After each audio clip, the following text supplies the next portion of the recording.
La la la la la la. La la la la la. Sybel Specter, strange stories.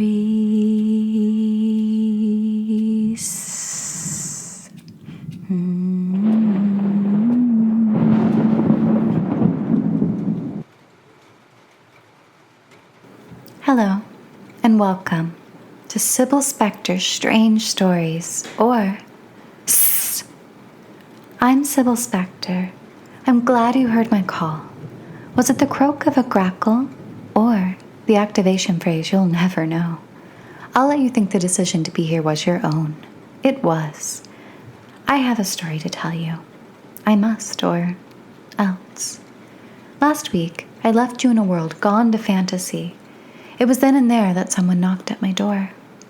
That someone was me. My double, my reduction, my character.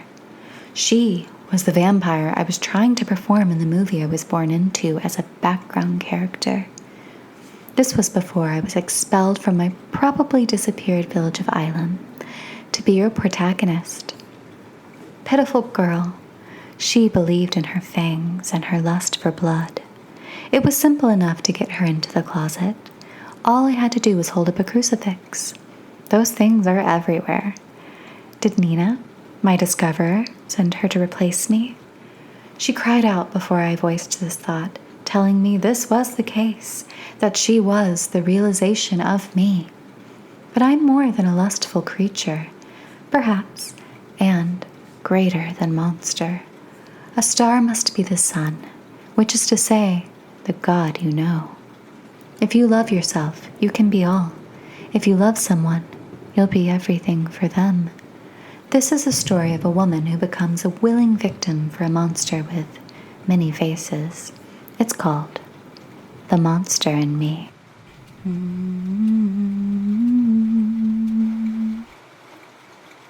You're good at killing. I enjoyed ripping your head off. Maybe I can strangle you next time. So, is it okay? Sure, but I think you need to surrender yourself to the moment. Complete abandon. Yes, all you need to do is abandon yourself. Frances met Hugo in an all-night marathon of 80s slasher movies involving dolls, killing, watching, being left in places they didn't belong. At 1 a.m., they were the only ones left in the theater. By 4 a.m., she'd offered him some of her stale popcorn. He took the seat next to her and dug into the bucket. They watched Gorgeous Gilly's killing spree together, making up their own dialogue throughout, as if the real show is their bad jokes. They ended up at a diner as the sun rose peach in the sky. He ordered a burger and fries. She got chocolate chip pancakes. They shared a pot of coffee and talked about their mutual love of horror. I want to be a dead body in the background of a bad, scary movie. It's always been a dream of mine, Frances told Hugo. Is this why you offered me your popcorn? What do you mean? Hugo snarled, revealing crooked but white enough teeth. She took a fry off his plate. I don't get it. He popped a fry in his mouth and laughed. I guess you wouldn't recognize me without prosthetics or fur or big teeth or all three. I was the glitcher. Oh my God, in the glitcher. She wouldn't have guessed that he was the staticky monster of the movie, but his body type matched the stout demon. I bet I could get you dead on a film set. She shrugged and stabbed at the syrup-soaked pancake with her fork. She wasn't sure if she wanted her dreams to become reality. On one condition, he continued. You go out with me. I'm married. Ah, the ring. She wore rings on every other finger. It wasn't so obvious. And I don't cheat. Good girl, he said. Her husband, Zach, told her how happy he was that she'd met someone with similar interests when she got home that afternoon. By the next week, she was bloody in the background of a movie about killer fairies. Hugo hadn't touched her yet. The next movie was about a Lovecraftian monster who killed with tentacle arms. They passed the hours waiting for her brief scene by making up stories to see if they could scare each other. They could. As she ran on a dark city street wearing a bikini, she felt silicone brush against the backs of her legs. Hugo played an undead serial killer a few months later.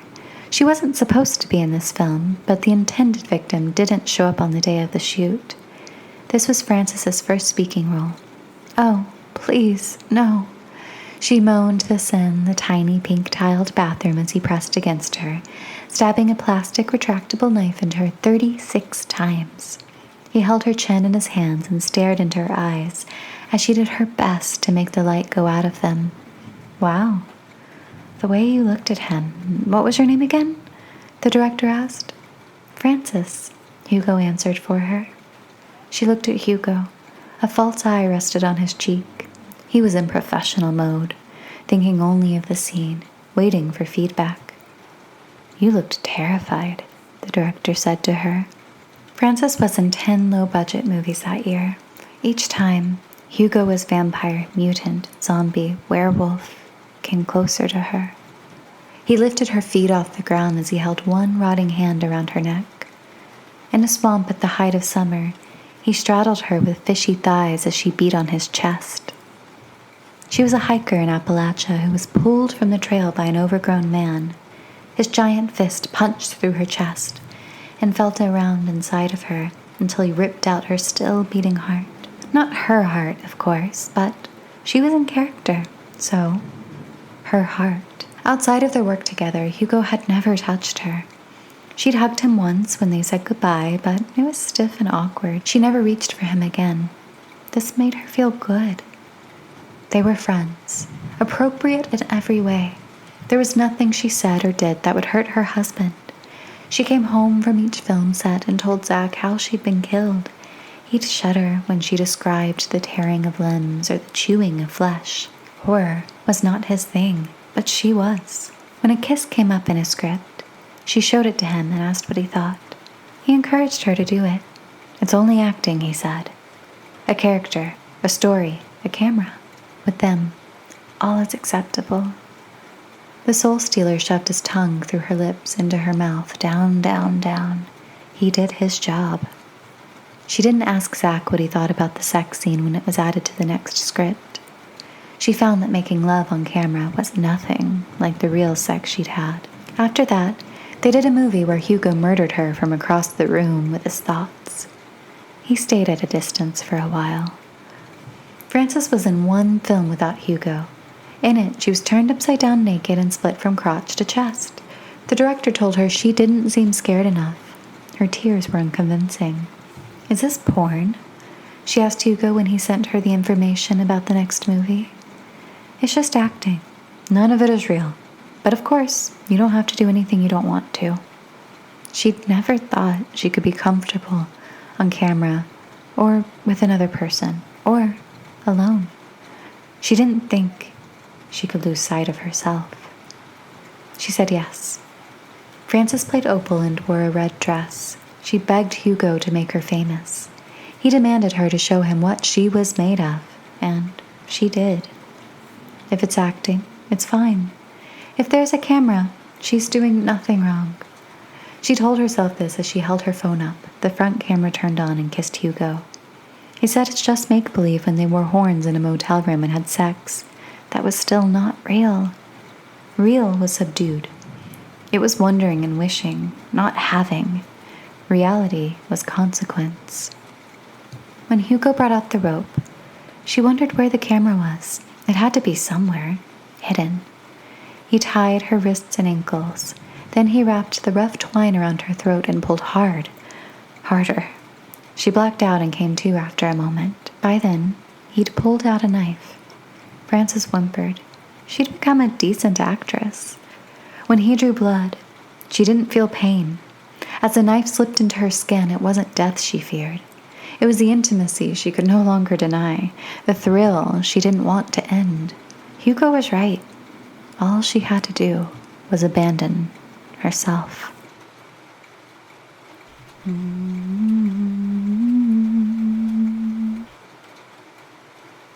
Oh, I adore love stories.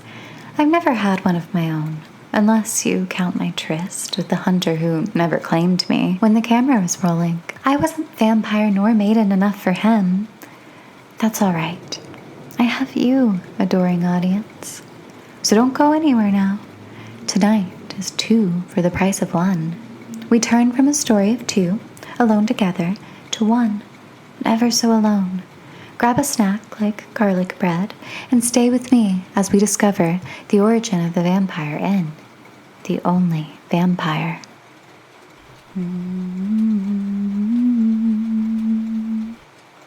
Farish awoke in one of many caves within the mountain where her family of blood and circumstance had lived for generations. She blinked awake to the iron of night rather than the navy of near morning. She sat up and slid from the fur blanket, careful not to disturb the others who were asleep in the cave, her sister, nephew, mother, aunt, and grandfather, as well as 2 travelers who had stopped for shelter on their way to the city in the forest. She hadn't wanted to sleep beneath the blanket. Spring warmth had arrived and joined with the frigid air, producing a comfortable bath to thaw into living rather than surviving. Her mother, however, had insisted she cover herself so she wouldn't catch a cold. The pharmacy was on the other side of the mountain, and they'd run out of the red syrup that tasted nothing like what Farish imagined cherries would taste like. Warm spice and gushing sweet. Farish shivered when she stood. The fine layer of hair that covered her legs and arms rose with goosebumps. She hugged herself and rubbed her muscled arms. All warmth was gone. It felt like the harsh winter she almost didn't survive when she was a little girl. The sweater she was sure she'd worn to bed was now near the pallet of the travelers. She took staggered breaths as she shuffled through the high pile of the rugs that covered the dirt floor to retrieve it. Her mother shifted but didn't wake up. She continued snoring, which was loud and humorous in its ugliness, so unlike the music of the stream or the hypnotic beats that played at the club nestled near the peak. Powerful scents brought her to her hands and knees, in the position of an animal, a lover, someone giving birth. Her sister's exposed calf smelled of the animal fat she'd used to moisturize, of the dark dirt between her pink-painted toes. Farish crawled closer to her. She also got a note of dandelions. They'd picked the first flowers of the year yesterday morning. Farish sat on her heels. There was more. There was too much. Her back straightened. Every part of her was taut and receptive. She smelled sulfur, sweet sweat, rotting sweat, piss, filth, chemically scented candles, and blood. The blood of the rabbit, nearly dried on the stone slab. The blood of her grandfather's wound. He'd fallen by the spring 2 days ago and the gash wasn't healing. Her mouth watered. She wondered if the infection would sweeten his viscous blood. Gross, she whispered to herself, shaking out the desire. Farish was in front of the vanity that had been carved into the stone of the mountain. She hadn't crawled. She wasn't sure she'd walked. Yet her hips were pressed into the smooth stone where each family member preened each day. She leaned toward the mirror, but it didn't verify her existence. She turned to see if she was still sleeping or dead, if her soul had floated from her body, disproving her belief in nothing. There was only her sister in their bed. Farish pushed her nose against the glass.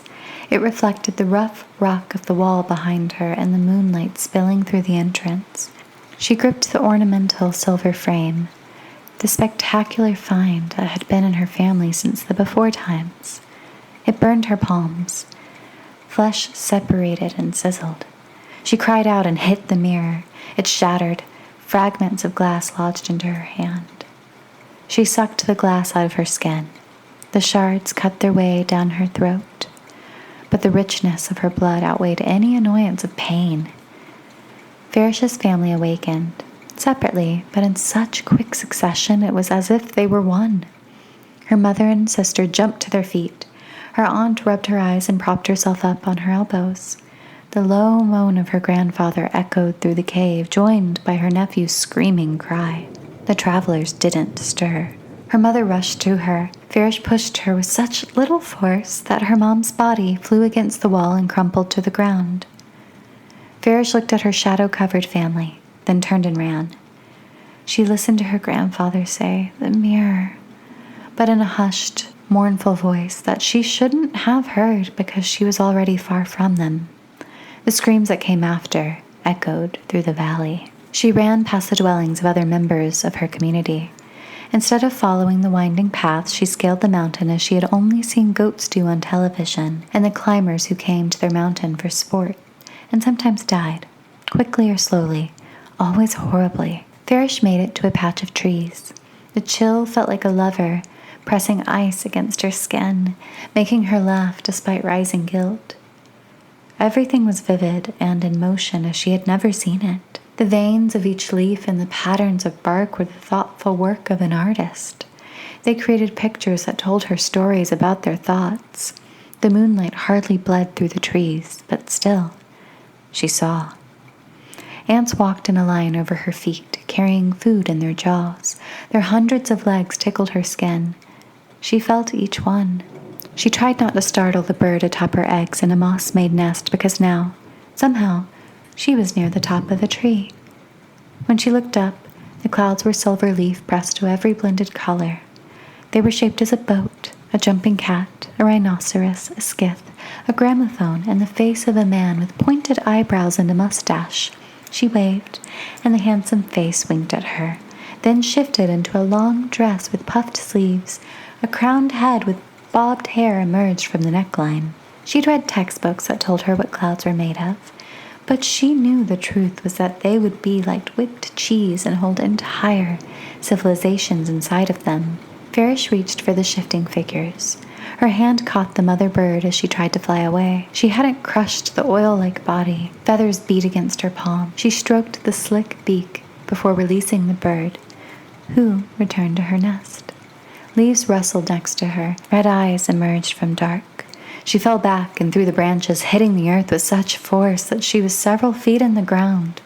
Still, she was unharmed, except for minor soreness. There were legends of ghosts and monsters she'd feared as a child, but none of it was real. Only tales to entertain, to get children to behave, and beneath it all, wishes for something more to life. As the soil trickled over her body, she understood herself as a wish come true. Her body wouldn't fail her as easily as the others. She was no longer human, but she couldn't guess what she'd become.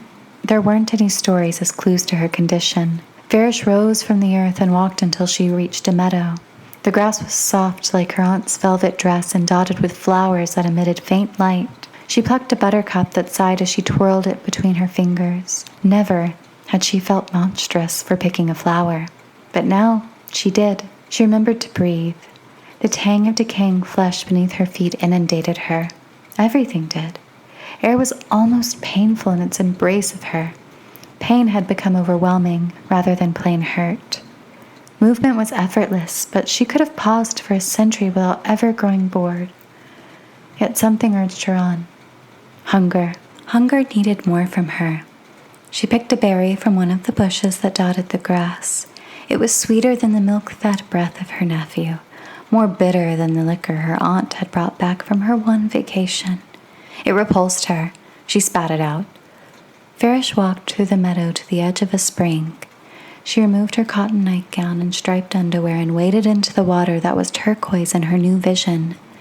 She sat down and leaned against the edge, spreading her arms out on the rock behind her. The clouds had disappeared, leaving a galaxy open to her. It seemed the earth had been flung out into the population of deep space, or maybe all the universe was folding in on itself. She looked into the water for a break from the palette of color. She expected to see nothing but her lengthening legs. Instead, she saw a hole, and deeper, the huge eye of something watching her. Farish jumped from the water and landed crouched 10 feet away. No, Farish whined. What her body could do was thrilling, but she wanted control of it. Her face contorted until her skin was all folds and wrinkles. She hadn't cried with such drama since she was a child, nor had she stopped as abruptly. The familiar contracting of her uterus gave her pause. She felt the shedding, the path of blood, each process of her body. She bled. This was a relief. She was alive after all. When she stood, her back ached and a wine-red stream slid down her leg. Instinct possessed her, blacking out her consciousness until the action was complete. She swiped the blood and tasted it. It was rich and spiced. It was what she wanted. She didn't understand, but she knew she'd found an answer In this case, the question would succeed the answer. As Farish wondered at the deepening mystery, she felt morning coming. Though light hadn't brushed the sky, she squatted and waited for the spectacle of dawn, apprehensive of its brilliance. She pulled her nightgown on and sat unmoving for the next hour. The stars hazed with the approach of the sun. Then they were gone. Red lined the horizon, followed by its offspring, pink. Farish watched the sun fall peachy over the homes of the ones who weren't her family, the animals who gathered and had nowhere to go, the cars that never stopped moving. She watched light lick each leaf of grass, skim the water until it met her feet, then each part of her body. Her skin blistered and peeled like the sunburn she got when she was 10 years old and ran away to the shadeless field far below for 3 hot summer days and nights. It sizzled as if she lived in that memory. Her body tried to move toward shade, but it was too late. Farish was aflame. Her scream was an echo only her mother heard as she buried 2 paled bodies. She was found days later, but no one could identify her because she had become a pile of ash. Much of her had been spread by the wind, mixing with soil, dusting petals, sprinkling the shoulders of kids biking to school in the valley. Farish was the only vampire. There have only been lone vampires. There is not just loneliness and uniqueness. There is improbability of survival. How does one learn when there is nothing? No one to teach the exceptional needs for living. If a vampire makes it through morning, then surely a myth will follow to serve as guidance. Then there will be more of the blood-sucking kind.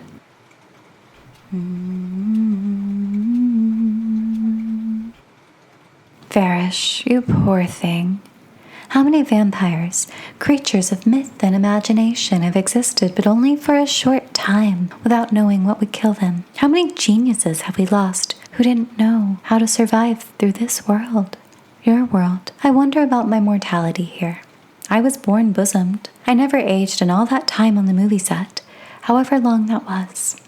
Time didn't exist for me then. Would I have gone on living unaltered? Lately, I think I see wrinkles crawling from the corners of my eyes. Soon, the only role left for me will be witch, the hag sort. I wonder if that vampire me in the closet is as changeless as her simple character. Night is breaking. Soon, the sun will rise. And with light, the emergence of ideas that have been nurtured strong in darkness. I'm looking through the iron-guarded windows, listening to the sound of fists beating against cherry wood. We must part for now, but I'll be back next week. I have a job to do, a role to radiate. Don't go far. I need you to be here with me, so I can survive.